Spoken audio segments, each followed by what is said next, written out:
Modern Love, the podcast, is supported by... Produced by the iLab at WBUR, Boston.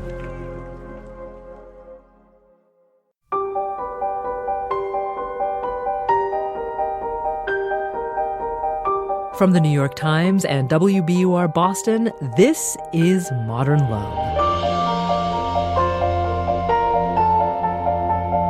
Stories of love, loss, and redemption. I'm your host, Meghna Chakrabarty.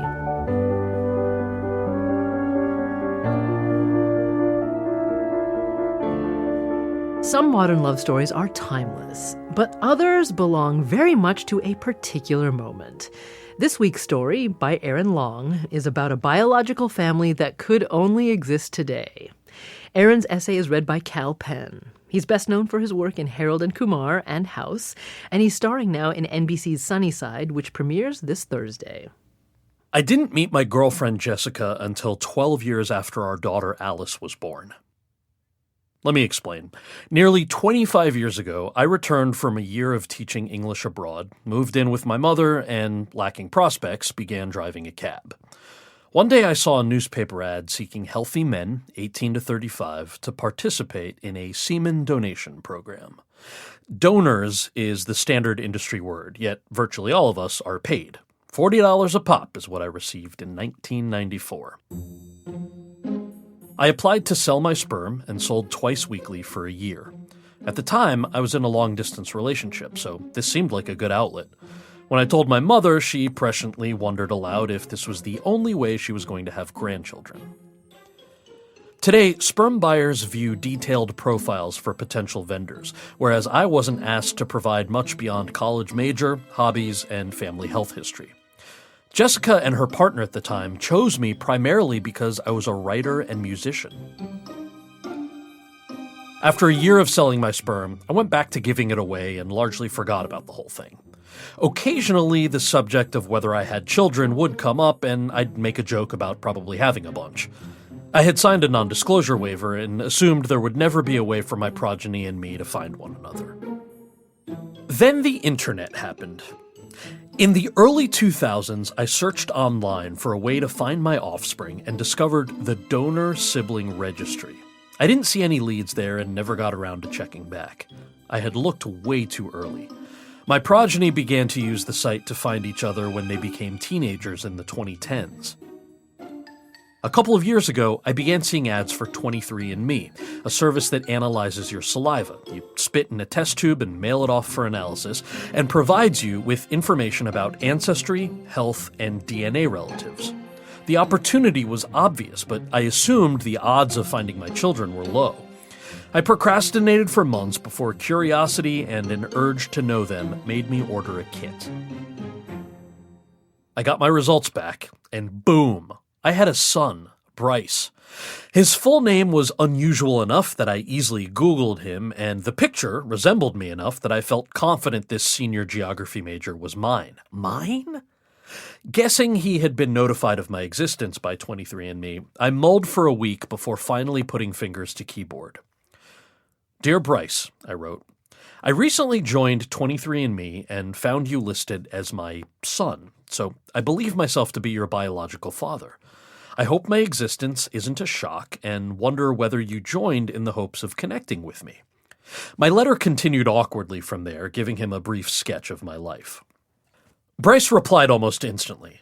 Dad, I cannot express how excited I am to be hearing from you. I did join 23andMe hoping that you would have already done so and was upset to see you hadn't.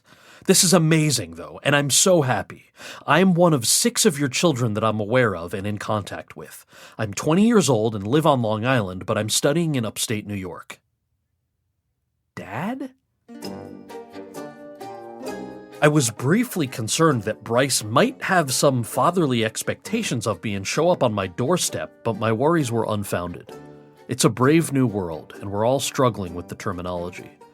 More important, 6 children? Yikes! I did some napkin math based on the number of samples I provided and the odds of conception and estimated that I may have as many as 67 children. Bryce connected me with Madeline, 19.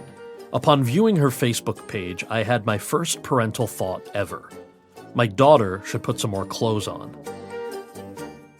I may be biased, but I found my children to be ridiculously attractive. I felt a sudden need to share their photos with all the ex-girlfriends who chose not to marry and procreate with me. A few months later, a new DNA relative appeared on 23andMe. Alice, age 11. Her mother, Jessica, wrote me a note.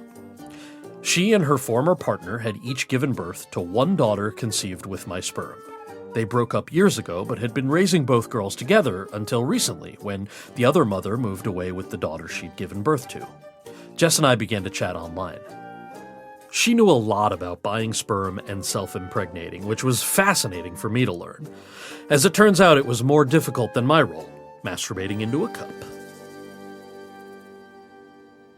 She also no longer identified as lesbian and was dating a man who, incredibly, had my same first and middle names, Aaron David, with a similar monosyllabic last name.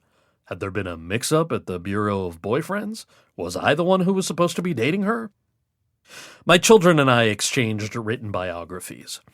Bryce's showed me how little I know of young adult culture and reminded me that one's 20s are a difficult decade. Maddie's revealed a keen understanding of her upbringing and the parts of it she would like to break from. But it was Alice's, entitled A Series of Awkward Events Separated by Snacks, that floored me. Her biography was a hodgepodge of lists and memories written under duress. Mom, right or death? Favorite color? Black, like my soul. Favorite holiday? Halloween, because candy and murder. She liked Alfred Hitchcock films. Basically, she wrote, I'm an angsty teen in a child's body. This kid's 11? A plan developed for Bryce and Maddie to come to Seattle for a couple of weeks in the summer. Jess and Alice lived a few hours south and would drive up. I figured meeting my children was going to be the closest thing I'd ever have to a wedding, so I decided to host a party.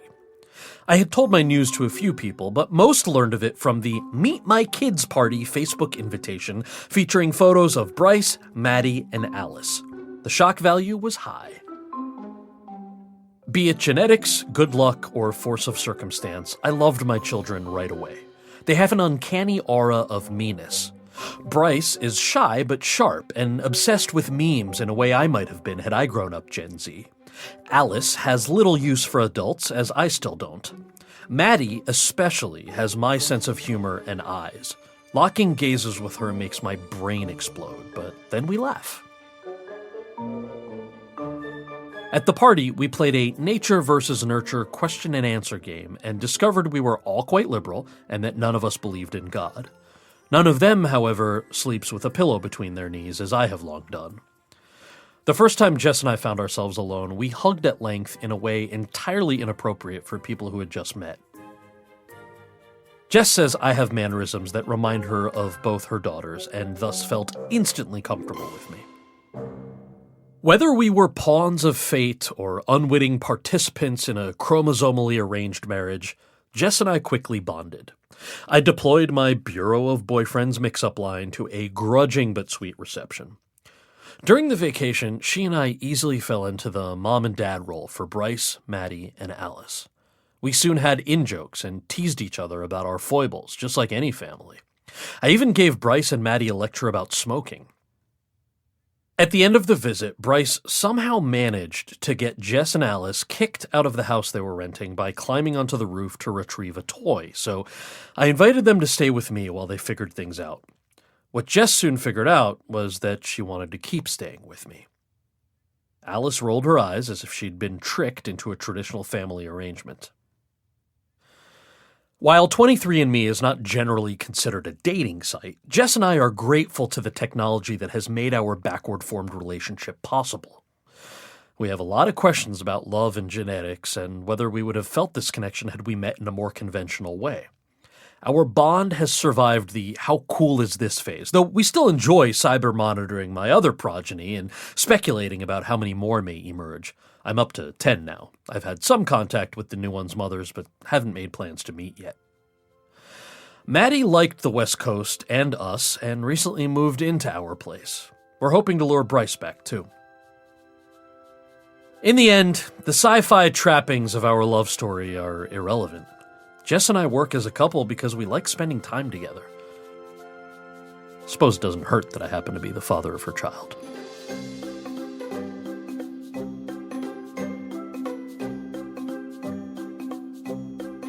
That's Kal Penn reading Aaron Long's essay, First I Met My Children, Then My Girlfriend, They're Related.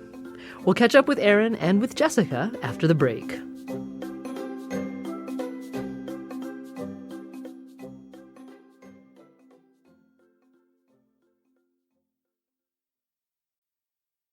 Aaron Long's essay was published in September 2018. He and Alice's mother, Jessica, are still together and live in the same communal home in Seattle. They both joined us for this conversation, and they told us more about what it was like to start dating when they already had children together. It just immediately felt like we were on the same team and kind of had the same goal of making this interesting introduction to each other and to my other children, who also were there right at the beginning. Just like a positive experience for all of us. We kind of had a project to work on together, and that was a good bonding experience. But Jessica had a different experience. I trusted him a lot less than I would have anyone else that I was just dating, because I knew going in that this was bad mommy 101. You don't get involved with someone who has to be there for your kids the rest of their lives. Aaron, to this day, he hasn't had a partner, he hasn't had kids. He's like, yeah, you want to go for coffee? I really had to get to a place where I trusted him a lot before I said yes to coffee even. And I feel like even though our relationship is more serious now, it's much lighter. Aaron, Jessica, and Alice are planning to move into a new home together soon. And Aaron says that he hasn't found out about any biological children beyond the 10 he knew about when he wrote this essay. My relationship with each of the kids that I've met is pretty different. I sort of live with Alice and will probably, within the next year, really live with her. But I do not expect to be her parent in any kind of traditional way. I will be there as a supportive figure for Jess, and I will play whatever role in Alice's life that develops between us. She currently views me not as family, but as her mom's boyfriend, who she thinks is okay. And that is totally fine with me. Bryce, we have a limited relationship. We sometimes text each other updates in our lives, but just due to his distance away, we haven't developed that much of a relationship. Maddie really liked Jess and I and wound up moving to Seattle. She calls me her dad. I mean, she doesn't call me that to my face. She doesn't say, hey, dad. But if she introduces me to someone, she introduces me as her dad. So that's maybe the closest to a parental relationship that we have going. But we're really just friends who happen to have this DNA connection. At this point, Aaron has met 4 of the 10 biological children he's aware of. But one child he hasn't met is the daughter that Jessica's ex-wife gave birth to. That daughter was also conceived with Aaron's sperm, but Jessica says that her ex-wife has left and cut off contact. As for the children Aaron has met, they have a lot in common. My sense when I'm with any of them is they just kind of feel like me. They feel like they're a little bit quiet, a little bit shy, but they're paying attention. They're pretty observant. That's the main kind of similarity that I see between all of us. There are like 3 distinct types that all the kids can fall into. They're introverted, but they're not shy. They're incredibly confident. They're incredibly articulate. And if you put them on the spot and you force them to answer, you're like, wow, you knew what was going on all along. You're not introverted at all. You totally got this. But they're not going to offer it. And Jessica and Aaron are both open to this new, unconventional family. I absolutely view Aaron as family and Aaron's other kids as family. These are the siblings of my children. And, I think I said right off the bat, I've never met these kids before, but if they dropped out of school and rolled up over to my front door, like, come on in, I will make you dinner. I will make you dinner forever.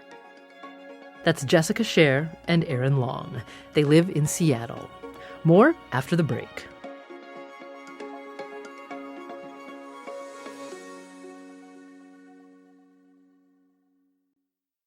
Here's Daniel Jones, editor of the Modern Love column for the New York Times. Well, advances in technology are changing relationships in all kinds of ways. To the surprise of people who donated sperm and thought that that would always be something that was, private, and then suddenly all these services come out where your DNA links you to people, and you can get in touch with children, and it's a brave new world with what we can find out about who we're related to. But few stories that I've seen have had as many twists and complications and opportunities and sort of joy as this one. And here's Kal Penn. I recently went on that PBS show Finding Your Roots and found nothing extraordinary.